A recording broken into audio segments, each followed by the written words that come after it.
हे, कभी सोचा है आपने कि आपकी नाक आपके पापा जैसी पर आपके बाल वो मम्मी जैसे क्यों हैं? या एक सेकंड जरा अपने कान चेक करो, क्या आपके ईयर लोब्स फ्री हैं या स्किन से जुड़े हुए हैं? ये सब कोई कोइंसिडेंस नहीं है, ये सब एक कोड है, एक जेनेटिक ब्लूप्रिंट जो हम सबको अपने पेरेंट्स से मिलता है। तो आज हम इसी कोड को क्रैक करने वाले हैं। हम समझेंगे कि ये हेरिडिटी का पूरा सिस्टम आखिर काम कैसे करता है। सो गेट रेडी, हमारा टॉपिक है हेरिडिटी, आपका जेनेटिक कोड। हम देखेंगे कि कैसे कुछ खास चीजें एक जनरेशन से दूसरी जनरेशन में जाती हैं, और इस पूरी पजल को सॉल्व करने के पीछे एक अमेजिंग आदमी ग्रेगर मेंडल का क्या हाथ था। ऑलराइट, ये है हमारा आज का प्लान। पहले हम समझेंगे आपके अंदर का कोड, फिर हम मिलेंगे एक पी प्लांट डिटेक्टिव से, उसके बाद हम सीखेंगे विरासत के 3 सबसे इंपॉर्टेंट नियम, और फाइनली हम इन सब डॉट्स को कनेक्ट करेंगे जीन्स, क्रोमोसोम्स और आपसे। Let's go.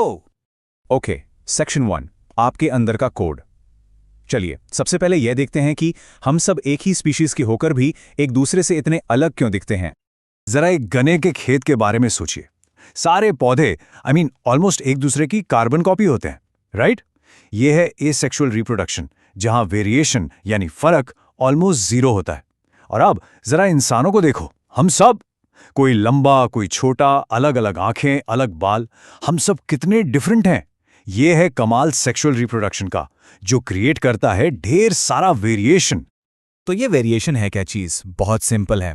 एक ही स्पीशीज के लोगों के बीच जो छोटे छोटे डिफरेंसेस होते हैं ना, जैसे किसी की हाइट, किसी का स्किन कलर या हेयर टाइप, बस उसी को वेरिएशन कहते हैं। ये डिफरेंसेस हमें अपने पेरेंट्स से मिलते हैं, और हर नई जनरेशन के साथ कुछ नए वेरिएशंस भी आते रहते हैं। इसका एकदम परफेक्ट एग्जाम्पल जिसे आप अभी राइट नाउ चेक कर सकते हैं, वो है आपके कान।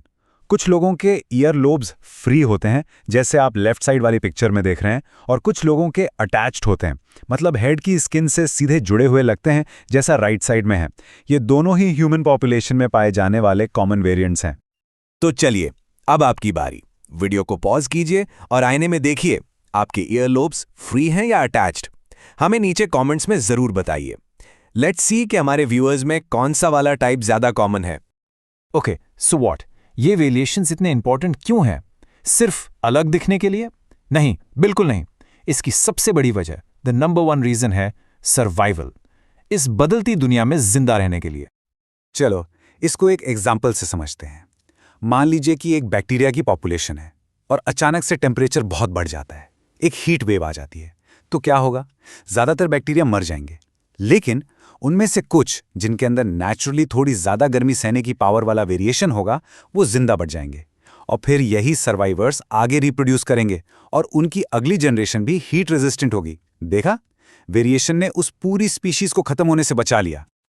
तो ये सारे वेरिएशंस एक जनरेशन से दूसरी तक जाते कैसे हैं? इस मिस्ट्री को सॉल्व किया एक मंक ने, जिन्हें आज हम फादर ऑफ जेनेटिक्स के नाम से जानते हैं। तो चलिए मिलते हैं हमारे सेक्शन 2 के हीरो से, Mendel, the P plant detective. ये हैं ग्रेगर जोहान मेंडल। वो एक मॉनेस्ट्री में रहते थे, और उन्होंने साइंस और मैथ्स दोनों को यूज करके अपने गार्डन के मटर के पौधों पर एक्सपेरिमेंट्स किए। पता है उनकी खास बात क्या थी? वो हर जनरेशन के पौधों को एक एक करके केयरफुली काउंट करते थे। यही उनका मैथमेटिकल अप्रोच उनका सीक्रेट वेपन बना, जिसने हेरिडिटी के कोड को क्रैक कर दिया। अब आप सोच रहे होंगे, मटर के पौधे ही क्यों? वेल, मेंडल का ये डिसीजन बिल्कुल ब्रिलियंट था। क्यों? क्योंकि मटर के पौधों में बहुत सारे साफ साफ दिखने वाले ऑपोजिट ट्रेट्स होते हैं। या तो पौधा लंबा था या छोटा, बीज की हाइट का कोई चक्कर ही नहीं, या तो बीज बिल्कुल गोल था या झुर्रियों वाला, या तो फूल वायलेट था या सफेद, कोई इन बिटवीन नहीं। इस क्लियर कट डिफरेंस की वजह से पैटर्न्स को पहचानना बहुत आसान हो गया। और बस इन्हीं पैटर्न से मेंडल ने विरासत के 3 बड़े रूल्स डिस्कवर कर दिए। तो चलिए सीधे चलते हैं सेक्शन 3 में, the 3 rules of inheritance. Okay, so ये था मेंडल का पहला एक्सपेरिमेंट। उन्होंने एक प्योर टॉल प्लांट लिया और उससे एक प्योर शॉर्ट प्लांट से क्रॉस करवाया। देखो, जेनेटिक्स में हम इन ट्रेट्स को दिखाने के लिए लेटर्स यूज करते हैं, जैसे टॉलनेस के लिए कैपिटल टी और शॉर्टनेस के लिए स्मॉल टी। तो सवाल यह है कि इनके बच्चों की पहली जनरेशन यानी F1 जनरेशन कैसी दिखेगी? कोई आइडिया? और जो रिजल्ट आया वो बिल्कुल शॉकिंग था। सारे के सारे पौधे लंबे निकले, एक भी पौधा छोटा नहीं था। ऐसा लगा जैसे छोटे होने का ट्रेट अचानक से गायब ही हो गया हो। But where did it go? इसी रिजल्ट से मेंडल ने अपना पहला कॉन्सेप्ट दिया, डोमिनेंट ट्रेट। ये वो ट्रेट है जो F1 जनरेशन में खुद को एक्सप्रेस करता है, यानी दिखता है। इसके दिखने के लिए इसकी सिर्फ एक कॉपी ही काफ़ी है। हमारे इस केस में लंबा होना यानी कैपिटल T एक डोमिनेंट ट्रेट है। तो फिर उस शॉर्टनेस वाले ट्रेट का क्या हुआ? उसे कहते हैं रेसेसिव ट्रेट। ये वो ट्रेट है जो F1 जनरेशन में छिप जाता है। ये बेचारा तभी दिखता है जब इसकी दोनों कॉपीज मौजूद हों। यहां पर छोटा होना यानी स्मॉल t एक रेसेसिव ट्रेट है। लेकिन the story doesn't and here. Mendel यहां रुके नहीं। उन्होंने F1 जनरेशन के उन लंबे पौधों को आपस में ही क्रॉस करवाया। And guess what? It was like magic. F2 generation में वो छुपा हुआ शॉर्टनेस का ट्रेट वापस आ गया। यही है मेंडल का फर्स्ट लॉ ऑफ सेग्रीगेशन। और ये पनेट स्क्वायर दिखाता है कि ये कैसे हुआ। देखो, F1 प्लांट के पास टॉल टी और शॉर्ट टी दोनों के फैक्टर्स थे। जब ये क्रॉस हुए तो 4 में से 3 कॉम्बिनेशंस में कैपिटल टी आ गया, इसलिए वो पौधे लंबे हुए। पर एक कॉम्बिनेशन बना स्मॉल टी, और बस वो छोटा पौधा वापस आ गया। रेशो निकला 3 टॉल 1 शॉर्ट। इससे साफ प्रूव हो गया कि शॉर्टनेस वाला ट्रेट गायब नहीं हुआ था, बस छिपा हुआ था। ऑलराइट, एक ट्रेट तो ठीक है, पर मेंडल ने सोचा let's make this more interesting. उन्होंने सोचा क्या होगा अगर हम 2 ट्रेट्स को एक साथ ट्रैक करें। तो उन्होंने एक ऐसा पौधा लिया जिसके बीज राउंड और येलो थे, और उससे क्रॉस किया एक ऐसे पौधे से जिसके बीज रिंकल्ड और ग्रीन थे। अब गेम थोड़ा कॉम्प्लेक्स हो गया। F1 जनरेशन में तो जैसा सोचा था सारे बीज राउंड और येलो ही निकले, लेकिन F2 जनरेशन में असली जादू हुआ। वहां सिर्फ ओरिजिनल पेरेंट्स जैसे बीज ही नहीं मिले, बल्कि 2 बिल्कुल नए कॉम्बिनेशंस भी सामने आए, राउंड ग्रीन और रिंकल्ड येलो। इसका मतलब बिल्कुल साफ था, बीज का शेप और बीज का कलर, ये दोनों ट्रेट्स आपस में बंधे हुए नहीं हैं। इसको समझने के लिए एक बहुत सिंपल एनालॉजी है। सोचो, आपके पास कार्ड्स के 2 अलग-अलग पैक्स हैं। पहले पैक से आप पौधे की हाइट का कार्ड निकालते हो और दूसरे पैक से आप बीज के शेप का कार्ड निकालते हो।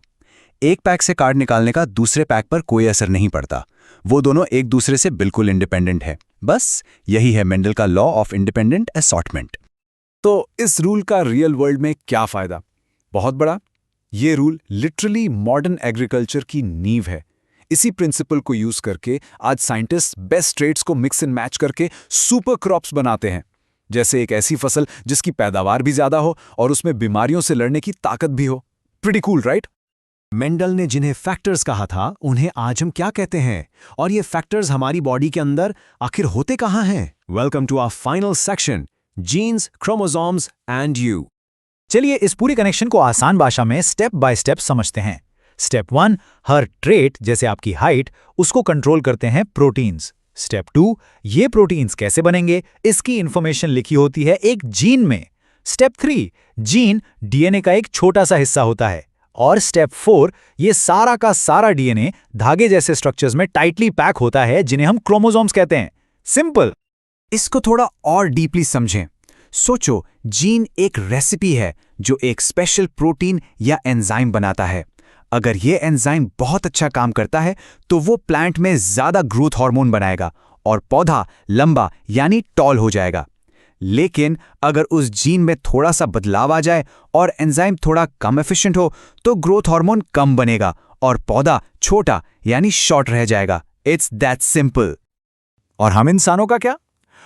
हमारे हर एक सेल के अंदर 46 क्रोमोसोम्स होते हैं जो 23 जोड़ों यानी पेयर्स में अरेंज्ड होते हैं। हर जोड़े में एक क्रोमोसोम हमें अपनी मदर से मिलता है और एक अपने फादर से। और यही वजह है कि मेंडल के मटर के पौधों की तरह हमारे पास भी हर जीन की 2 कॉपीज होती हैं। अब इन 23 पेयर्स में से 22 पेयर्स तो सब में एक जैसे होते हैं, लेकिन जो 23rd पेयर है उसे कहते हैं सेक्स क्रोमोसोम्स, और वो मेल और फीमेल में अलग होता है। फीमेल्स में ये एक परफेक्ट जोड़ा होता है, दोनों एक्स क्रोमोसोम्स यानी XX, जबकि मेल्स में ये एक मिसमैच जोड़ा होता है, एक एक्स क्रोमोसोम और एक उससे काफी छोटा Y क्रोमोसोम यानी XY। तो बच्चे का सेक्स कैसे डिसाइड होता है? बहुत सिंपल है।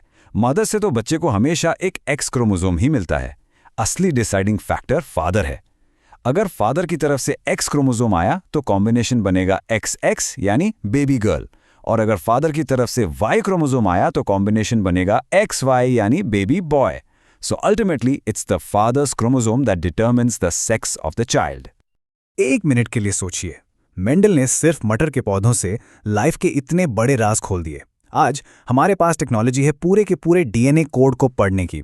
तो सोचिए, आने वाले टाइम में हम साइंस की कौन सी नई मिस्ट्रीज को अनलॉक करेंगे? कैंसर का परमानेंट क्योर, एजिंग को रिवर्स करना? What do you think? अपने आइडियाज नीचे कमेंट्स में जरूर शेयर